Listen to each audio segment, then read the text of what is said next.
Today is Wednesday, February 9th. We'll talk about something most Democrats and Republicans actually agree on: overhauling the U.S. Postal Service. Also, how large protests over COVID-19 mandates are now extending beyond Canada's borders. Plus, Peloton's new plan to recover from a post-pandemic slump. Why some Olympic athletes were disqualified over their uniforms. And which movies were nominated for Best Picture at the Oscars.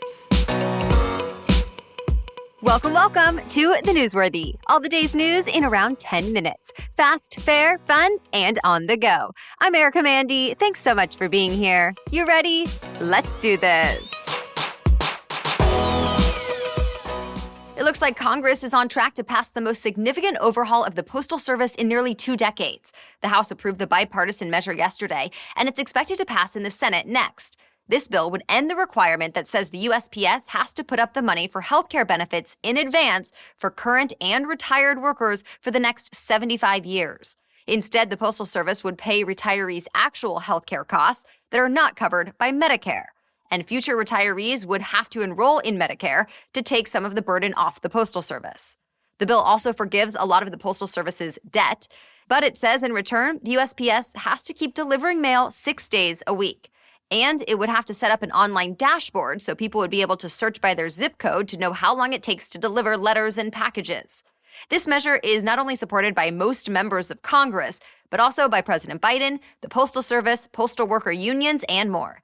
The Postal Service is supposed to be able to sustain itself with postage sales and other services, but it suffered 14 straight years of losses. That's because worker pay and benefits have been going up, but the mail volume has been going down. USPS officials have said without an intervention from Congress, it would run out of money by 2024. But this new bill is supposed to help. The Senate Majority Leader says he's planning a vote before the next recess that starts after next week. Assuming it passes there too, as expected, it will go to President Biden for his signature. The top Republican in the Senate is doing something pretty rare. He's publicly criticizing the Republican National Committee.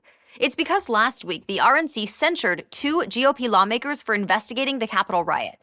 They're the only Republicans on the House's January 6th committee that's looking into the attack and former President Trump's role in it. A censure is mostly symbolic, though. It's basically a strong disapproval that goes on the public record. In this case, the RNC said it was necessary and accused the House panel of persecuting, quote, ordinary citizens engaged in legitimate political discourse. But Senate Minority Leader Mitch McConnell made it clear he disagrees. He said it was not legitimate at all, but a, quote, violent insurrection for the purpose of trying to prevent the peaceful transfer of power. And he said it's not the job of the RNC to single out members of the party who have different views than the majority, but that it should support all members of its own party. Several other GOP lawmakers followed, sharing similar opinions as McConnell. But some came to the RNC's defense, saying Republican voters would probably agree with what the RNC did. Either way, the House panel will keep investigating the Capitol riot. Over the last few months, it's subpoenaed several politicians and allies of former President Trump, and it's collected thousands of pages of documents. To be continued. For the 8th time now, Iran started negotiating with the U.S. and other world powers over its nuclear program.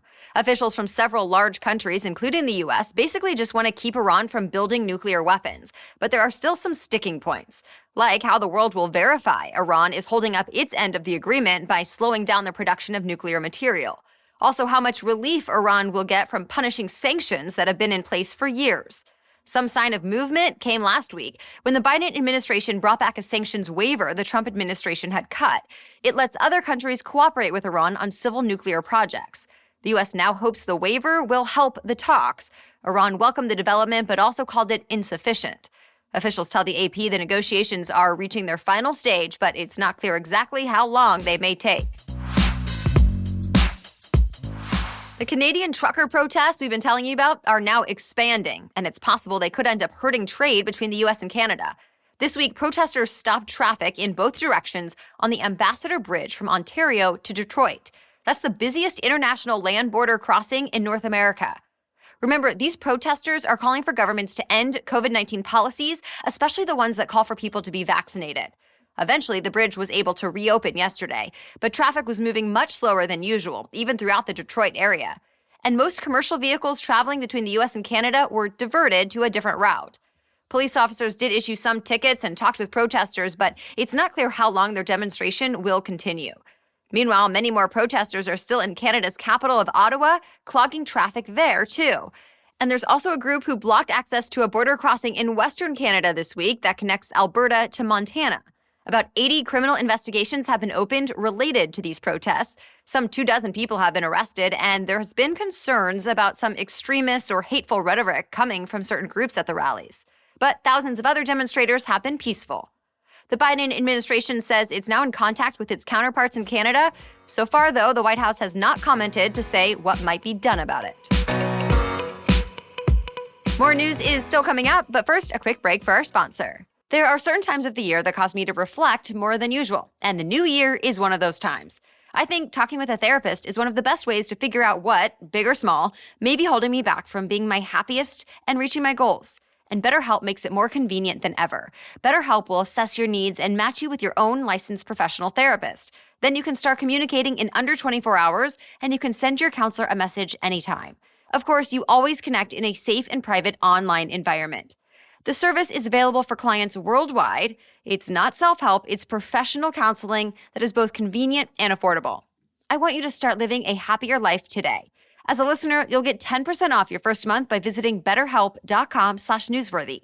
Again, that's BetterHelp, H-E-L-P, betterhelp.com/newsworthy. A new spinal implant is getting paralyzed people up and walking. 3 men who were paralyzed in motorcycle accidents were part of a recent study on a new spinal stimulation device, and it was successful. Before the trial, the men had no control over their legs. But just one day after getting the device implanted, they were able to stand and walk with some help. Over the next 6 months, they could do even more, like walking, cycling, and swimming outside the clinic. So here's how the study went. The men had 16 electrode devices implanted into their spine. Once the devices were in place, the researchers could use a tablet to start a sequence of electrical pulses that would activate the patient's muscles. The researchers say the more patients practice with the device and software on the tablet, the more moves they can make. Other studies like this one have seen movement after implanting devices like this, but the researchers say this is the first where all patients could actually take steps so fast after the surgery. As hopeful as this study is, it's not a full cure. People can regain the movement in their legs, but only when they are getting the stimulation. A company that was wildly popular during the start of the pandemic is now scrambling to save itself. Peloton shares have plunged more than 80% from their highest back in January 2021. And the fitness company is under a lot of pressure after a recent report said the company was not making new bikes and treadmills. That's a far fall from its pandemic stardom when it couldn't keep up with the demand. Now the CEO is out, saying he and the company made some missteps, like by overinvesting in some parts of the business. Replacing him is a former financial officer for Spotify and Netflix. Peloton also said it's laying off about 2,800 employees and canceling an Ohio factory. In a memo, the outgoing CEO said the workers who lose their jobs will get a meaningful severance package, complete with a complimentary Peloton membership for the next year. Still, reaction to the news was not particularly positive. Some say a company known for paying tens of millions of dollars a year to top executives and holding lavish office parties should not have to lay off anyone. And an activist investor in the company said the changes don't go far enough. Controversy keeps coming from the Beijing Games. 5 women ski jumpers from 4 of the top ski jumping teams in the world were disqualified from the mixed team ski competition for loose-fitting outfits. Multiple reports say it was because the baggy clothing would give them a leg up while in the air. One of the athletes forced out from Team Germany took to social media to accuse the International Ski Federation of destroying the sport. She also swore her clothes followed the rules. And Germany's national team coach said it was strange that these same suits were worn on Saturday and there was no problem. Also, one of the 2 Norwegian athletes who were DQ'd said she was measured differently this time around. But officials say the rules depend on a few different variables, like an athlete's weight and dimensions, but that generally they have to be tight everywhere. In the race for this year's Oscars, Netflix is leading nominations in another streaming-heavy year. Together, Netflix, Apple TV, and Amazon Prime Video collected nearly 40 Oscar nominations. 27 of those were for Netflix alone, more than any other studio. Netflix's The Power of the Dog leads the whole pack with 12 nominations. That includes Best Picture and 4 acting nods. The director also made history, becoming only the second woman ever to be nominated for Best Director more than once. Power of the Dog goes head-to-head for the top prize with another Netflix hit, the climate change satire called Don't Look Up. Others in that category include Coda, King Richard, West Side Story, Nightmare Alley, and Dune. The Best Actor category looks fierce. Denzel Washington, Will Smith, Andrew Garfield, Javier Bardem, and Benedict Cumberbatch are all up against each other.